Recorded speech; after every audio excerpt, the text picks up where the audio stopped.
Olá, gente querida, povo de Deus, povo abençoado, que Deus ilumine a sua vida, que Deus prospere você, que Deus abençoe você de forma poderosa, grandiosa e abundante. Nós estamos aqui mais uma vez meditando, refletindo na palavra, meditando, refletindo nas coisas lá do alto.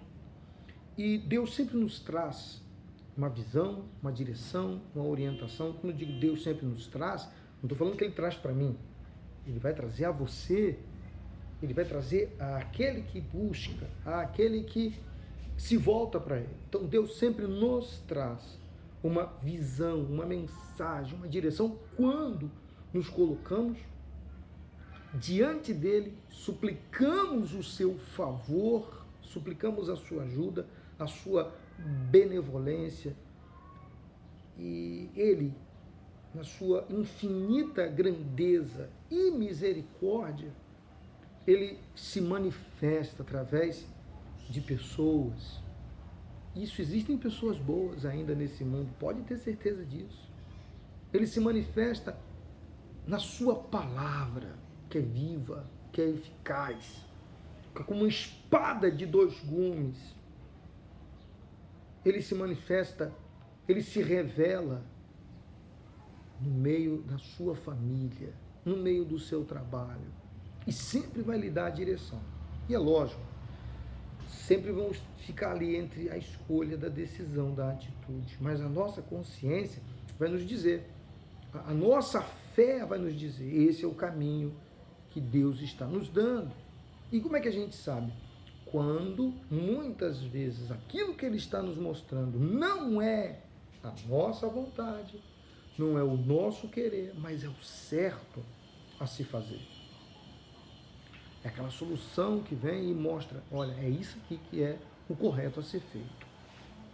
E quando você tomar a atitude correta, diante da palavra de Deus, você passa a ter segurança, firmeza. Veja que coisa linda, maravilhosa, como aconteceu aqui com a ressurreição da filha de Jairo.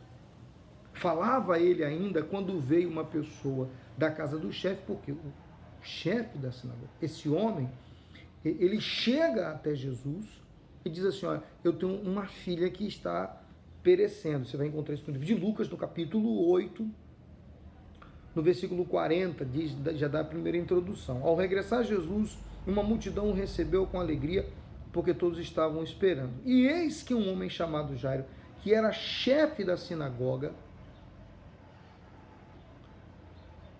prostrando-se aos pés de Jesus, lhe suplicou que viesse à sua casa, que chegasse à sua casa. Então, porque a sua filha estava muito mal.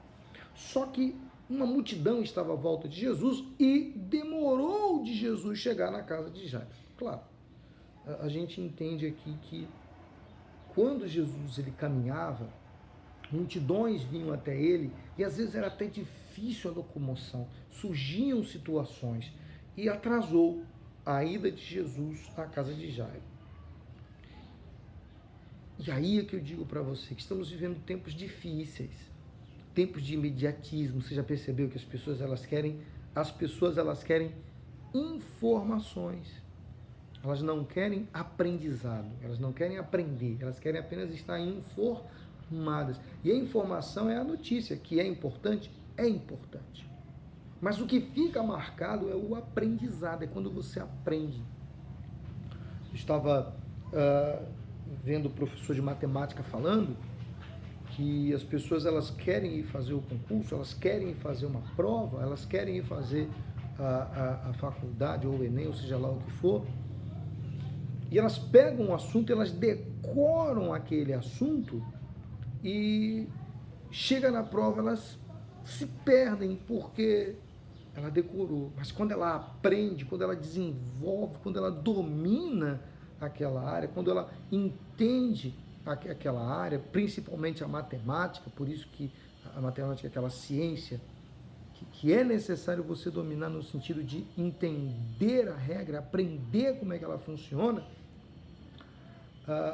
chega na prova e a pessoa desenvolve. Por isso que matemática é tão difícil para as pessoas. Por quê? Porque matemática ela não pode ser decorada apenas. Você decora a tabuada, você decora uma regra, mas as circunstâncias que envolvem os cálculos de matemática são completamente diferentes, muitas vezes, um do outro. E exige raciocínio. Então você tem que aprender, entender como é que funciona. Trocando em miúdos para a gente não ficar falando de matemática, falar da palavra de Deus. Você, quando aprende a vontade de Deus, quando você entende a vontade de Deus, quando a fé é latente em você, e você entende, você compreende, e você ouve a sua voz e age de acordo com o que Deus está te dando a direção, então quando surgir a situação contrária, você está pronto, você está apto, você está firme, você entendeu, isso aqui se levantou, eu tenho que aprender, eu tenho que desenvolver, eu tenho que crescer.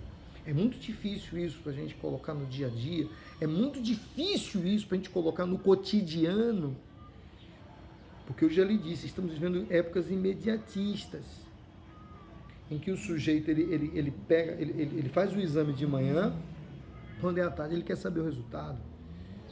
Ele pega aquela situação de manhã, quando é de tarde ele já quer ter a resposta.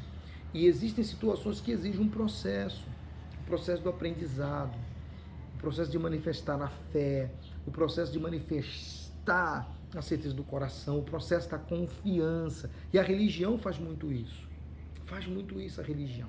Por isso, nós vamos subir o monte, nós vamos clamar. Jesus ensina que a gente tem que perseverar.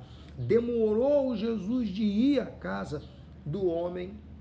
E quando Jesus demora de ir, naquele processo todo, que estava aquela multidão, a menina morreu. E Jesus disse que a menina dorme. Falava ele ainda quando veio uma pessoa da casa do chefe na sinagoga dizendo: tua filha já está morta, não incomodes mais o mestre. E aqui vem a grande lição. E eu vou falar sobre isso de novo amanhã, no jejum, hein? Amanhã é dia de jejum, sexta-feira é dia de jejum. Aqui vem a grande lição. Vem a grande lição, porque a menina morreu, está morta. Você já imaginou o frio que deu? Já aconteceu com você aquela sensação de que foge o chão dos pés? Provavelmente deve ter acontecido com aquele homem. Jesus disse: não temos, a menina dorme. Imagina a zombaria, imagina a crítica, imagina ali os olhares. E é isso que a gente precisa entender. Quando você faz o certo, quando você toma a atitude certa, quando você age pelo certo, virão os olhares, virão as críticas, virão as dúvidas, virão as palavras de derrota, virão aqueles que querem jogar você para trás.